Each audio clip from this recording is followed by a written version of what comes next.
भारी बारिश और भूस्खलन के कारण उत्तराखंड में चार धाम यात्रा को अस्थायी रूप से स्थगित कर दिया गया है। मुख्यमंत्री पुष्कर सिंह धामी ने कहा कि यात्रियों की सुरक्षा को ध्यान में रखते हुए ये फैसला लिया गया है। मौसम ठीक होते ही यात्रा फिर से शुरू कर दी जाएगी। मुख्यमंत्री ने कहा कि उत्तरकाशी, देहरादून, टिहरी समेत कई जिलों में सुबह से लगातार बारिश हो रही है और इसी वजह से प्रशासन ने यात्रा रोकने का निर्णय लिया है। मुख्यमंत्री ने कहा कि सड़कों को खोलने और यात्रा मार्ग को सुरक्षित करने का काम युद्ध स्तर पर चल रहा है।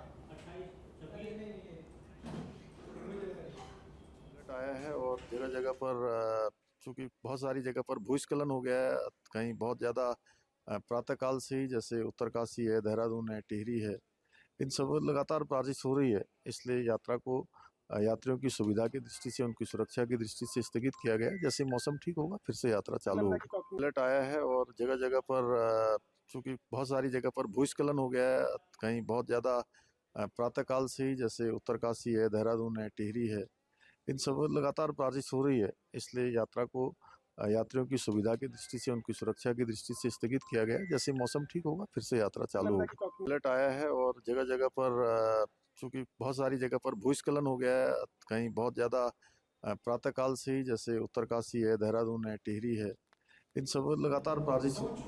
चमोली जिले के कर्णप्रयाग स्थित आपदा प्रभावित बहुगुणा नगर में प्रभावित परिवारों के विस्थापन को लेकर प्रशासन और स्थानीय लोगों के बीच सहमति बनी है।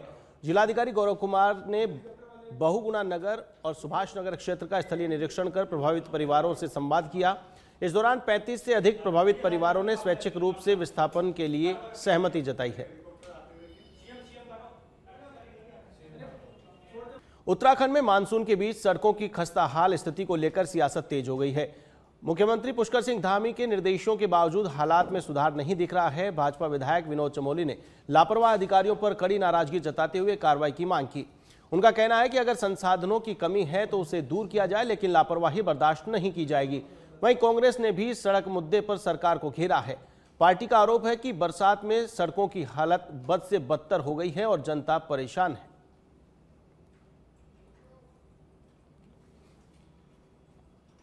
तो उनको कांग्रेस भवन में उनका पार्थिव शरीर नहीं ले जाया गया ताकि वहाँ पर लोग उनके दर्शन कर पाते। तो ये अपने आप में बड़ा दुखद है और मैं समझता हूँ कांग्रेस को उनको ले जाना चाहिए था।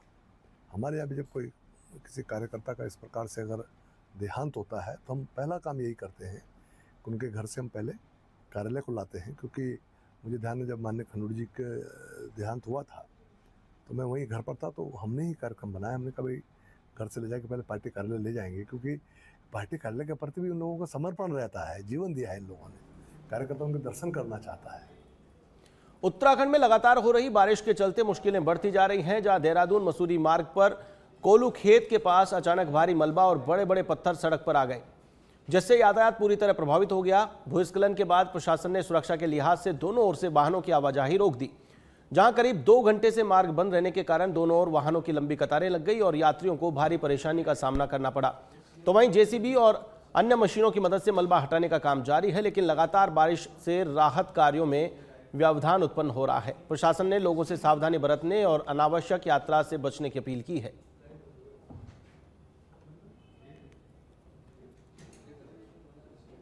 देहरादून की नंदा की चौकी में करीब 16 करोड़ रुपए की लागत से बना नया पुल पहली ही बरसात में धराशायी हो गया। तो वहीं पुल के बीचों बीच बना विशाल गड्ढा निर्माण की गुणवत्ता पर गंभीर सवाल खड़े कर रहा है, जिसे लेकर कांग्रेस प्रदेश प्रवक्ता शीशपाल बिष्ट ने सरकार पर भ्रष्टाचार के आरोप लगाते हुए अधिकारियों की कार्यप्रणाली पर सवाल उठाए हैं।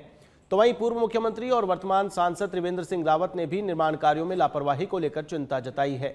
बताया जा रहा है कि पुल बने अभी महज 16 दिन ही हुए थे कि इतनी जल्दी नुकसान होने से स्थानीय लोगों में भारी आक्रोश है।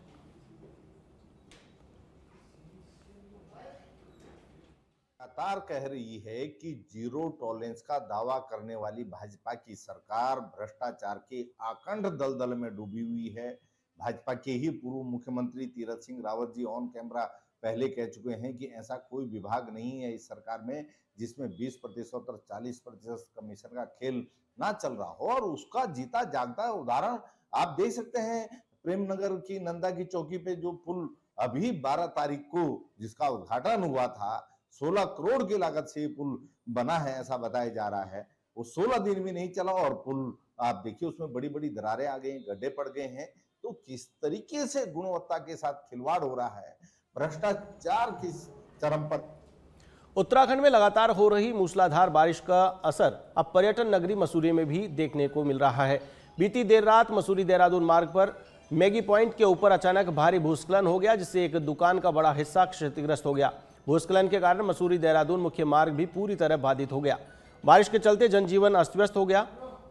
तो वहीं पहले से बंद पड़े किमाड़ी मार्ग के बाद अब मुख्य मसूरी देहरादून मार्ग के बाधित होने से लोगों और पर्यटकों को मुश्किलों का सामना करना पड़ रहा है।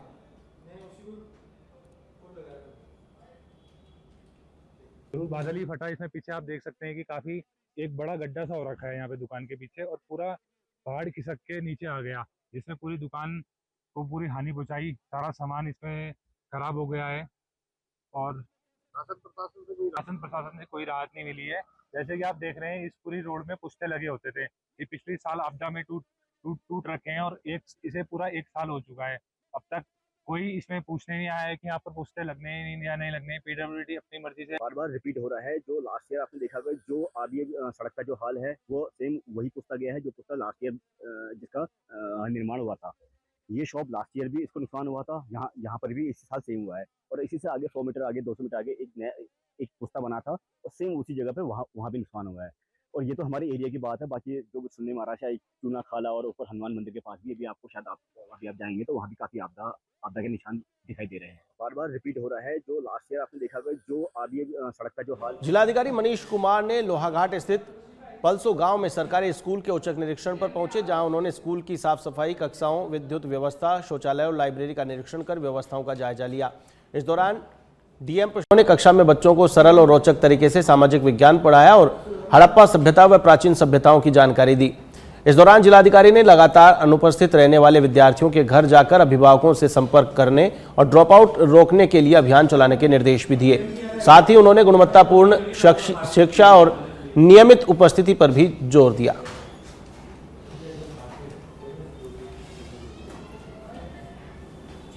मुख्यमंत्री जी द्वारा हमारे स्कूल में ज्ञान केंद्र की स्थापना हुई, जिससे हमें पढ़ाई में बहुत ही सुविधा मिलती है। यहाँ पर जब हमारे कोई पीरियड खाली रहते हैं तो हम सर लोगों से चाबी मांगते हैं, और यहाँ पर मैं लाइब्रेरी इंचार्ज हूँ, तो कोई भी बच्चा यहाँ पर आके पढ़ सकता है। हम उसको यहाँ पर अच्छे से लाइट है, यहाँ पर जो भी बच्चा चाहे वो अच्छे से पढ़ सकता है। इसीलिए हम माननीय मुख्यमंत्री जी का बहुत बहुत धन्यवाद करते हैं कि उन्होंने यहाँ पर ज्ञान केंद्र की स्थापना की। जिससे खबर चमोली से है, जहां जिलाधिकारी गौरव कुमार ने अमृत मिशन 2 के तहत संचालित कर्णप्रयाग पेयजल योजना के निर्माण कार्यों का स्थलीय निरीक्षण किया। इस दौरान उन्होंने रिठोली सुंदरखाल मोटर मार्ग पर निर्माणाधीन पेयजल टैंक का जायजा लेते हुए अधिकारियों से प्रगति की जानकारी ली। जल निगम के अधिकारियों ने बताया कि 27 करोड़ 39 लाख रुपए की लागत वाली इस योजना का करीब 40% कार्य पूरा हो चुका है और इसे फरवरी 2027 तक पूरा करने का लक्ष्य है। तो वहीं योजना के तहत पिंडर नदी से लिफ्ट प्रणाली के जरिए पानी टैंकों तक पहुंचाया जाएगा और योजना पूरी होने के बाद करीब 3000 पेयजल कनेक्शनों को नियमित जलापूर्ति का लाभ मिलेगा। इस दौरान डीएम ने गुणवत्ता और समयबद्धता बनाए रखने के निर्देश दिए। मुख्यमंत्री पुष्कर सिंह धामी के आदर्श चंपावत विजन को धरातल पर उतारते हुए जिला प्रशासन ने शिक्षा के क्षेत्र में एक बड़ी पहल की है। अधिकारियों ने मनीष कुमार की पहल पर खनन न्यास निधि से शुरू किए गए विद्या वाहिनी कार्यक्रम के तहत दूरस्थ और दुर्गम क्षेत्रों के छात्र छात्राओं के लिए विद्यालय आने जाने के लिए सुरक्षित वाहन सुविधा शुरू कर दी है। इस पहल से पहाड़ के बच्चों को कई किलोमीटर पैदल चलने की मजबूरी से राहत मिलेगी। मैं माननीय मुख्यमंत्री पुष्कर सिंह धामी जी और जिला प्रशासन का तहे दिल से धन्यवाद करना चाहती हूँ। उन्होंने हमारे विद्यालय में बस की व्यवस्था की और हमें कितनी कठिनाइयों से स्कूल आना पड़ता था, अब हमें सेफ स्कूल से आएंगे और सेफ स्कूल से घर जाएंगे। हमारे घर वाले भी खुश हैं इस चीज़ से, सुनेंगे जब तो बस लगा दी करके, और सभी बच्चे हमारे। माननीय मुख्यमंत्री श्री पुष्कर सिंह धामी जी और उनके साथ जिला प्रशासन चंपावत के उनका बहुत तहे दिल से धन्यवाद अदा करना चाहूँगा, क्योंकि उन्होंने हमारी इस समस्या का समाधान करा और हमें बहुत 10 किलोमीटर पैदल चलना पड़ता था। कई बच्चे रोज का स्कूल आना जाना नहीं होता था, हमें जंगली जानवरों का भय रहता था। 4:30 बजे या 5 बजे वहाँ से घर से निकलना पड़ता था, उसके बावजूद भी घर वही बार 3-4 बजे घर पहुँचते थे। घर वालों को भी देश भर के साथ हरिद्वार में भी संत समाज ने गौ माता को राष्ट्रीय माता घोषित करने और गौ हत्या पर कठोर कानून बनाने की मांग उठाई। संतों ने जिला मुख्यालय पहुंचकर एडीएम जितेंद्र कुमार के माध्यम से महामहिम राष्ट्रपति के नाम ज्ञापन सौंपा। संत समाज ने चेतावनी दी कि यदि इस बार भी उनकी मांगों पर ध्यान नहीं दिया गया तो वे बड़ा आंदोलन करने पर मजबूर होंगे। वहीं एडीएम जितेंद्र कुमार ने कहा कि संत समाज का ज्ञापन प्राप्त हो गया है और इसे शीघ्र ही राष्ट्रपति को भेज दिया जाएगा। की मांग यही है कि हमारी गौ माता जो इतनी उपेक्षित हो रही है, हिंदू बहुसंख्यक होने के कारण भी हम लोग अपनी बात सरकार तक नहीं पहुंचा पा रहे हैं, तो यह एक माध्यम हम लोगों ने चुना है और बहुत विनम्रता से और प्रार्थना के रूप में हम आदरणीय प्रधानमंत्री महोदय जी को और आदरणीय राष्ट्रपति महोदया जी को हम अपनी भावना प्रार्थना पत्र के माध्यम से प्रेषित कर रहे हैं। और हमें पूर्ण विश्वास है कि निश्चित है कि हमारी गौ माता की जो बड़ी दयनीय स्थिति हो रही है उस पर सरकार अवश्य ध्यान देगी और गौ माता को राष्ट्रमाता घोषित करेगी, जिससे कि हमारे किसानों का भी भला हो सके और गौ माता के भक्तों का आह्वान अभियान की तरफ से ज्ञापन माननीय महामहिम राष्ट्रपति जी, माननीय प्रधानमंत्री जी, माननीय मुख्यमंत्री जी और माननीय राज्यपाल जी को ये ज्ञापन मैंने प्राप्त किया है और ये संबंधित जो कार्यालय है उनको पहुंचा दिया जाएगा। क्या कुछ मांगे इसमें? देखिए, इसमें डिटेल में जो गौ माता के संवर्धन के लिए है वो सभी डिटेल में इसमें डिमांड की गई है, तो जो भी ज्ञापन है इसको हम। लोहाघाट में नगरपालिका परिषद में नामित सदस्यों के शपथ ग्रहण समारोह का आयोजन किया गया। उप जिलाधिकारी नीतू डांगर ने नामित सदस्यों को पद एवं गोपनीयता की शपथ दिलाई। कार्यक्रम की अध्यक्षता पालिका अध्यक्ष गोविंद वर्मा ने की, जबकि संचालन अधिशासी अधिकारी सौरभ नेगी ने किया। शपथ ग्रहण के बाद पालिका अध्यक्ष गोविंद वर्मा ने सभी नामित सदस्यों का शॉल ओढ़ाकर स्वागत सम्मान किया। उन्होंने कहा कि निर्वाचित और नामित सभी सदस्य जन सुविधाओं को बेहतर बनाने के लिए मिलकर कार्य करेंगे। वहीं नवनामित सदस्यों ने भी पूरी निष्ठा और ईमानदारी से सक्रिय भूमिका निभाने का संकल्प लिया।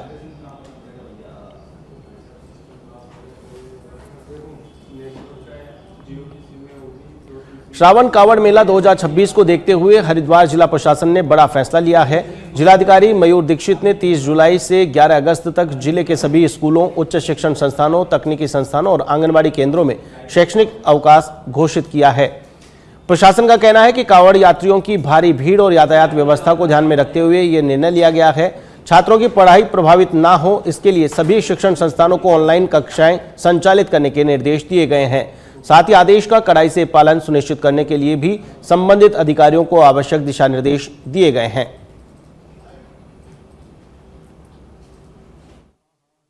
देखिए, कावड़ यात्रा 30 तारीख से शुरू हो रही है और अभी एक्चुअली हम देख रहे हैं कि काफ़ी संख्या में श्रद्धालु ऑलरेडी हरिद्वार आ रहे हैं। पूर्व में भी देखा गया था कि गाड़ियों के मूवमेंट को लेकर, स्कूलों में और बसों के मूवमेंट को लेकर कुछ समस्याएं थी, तो इस बार 30 तारीख से ही छुट्टियां घोषित कर दी गई हैं।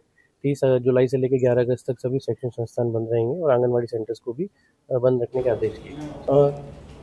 उत्तराखंड में 2027 विधानसभा चुनाव को लेकर सभी राजनीतिक दल अपनी अपनी तैयारियों में जुट गए हैं। इसी बीच बीजेपी के पूर्व विधायक और वर्तमान राज्य मंत्री देशराज कर्णवाल ने बड़ा संकल्प दोहराया और कहा कि जब तक मुख्यमंत्री पुष्कर सिंह धामी के नेतृत्व में उत्तराखंड में तीसरी बार बीजेपी की सरकार नहीं बन जाती है, तब तक वे अपने घर वापस नहीं जाएंगे।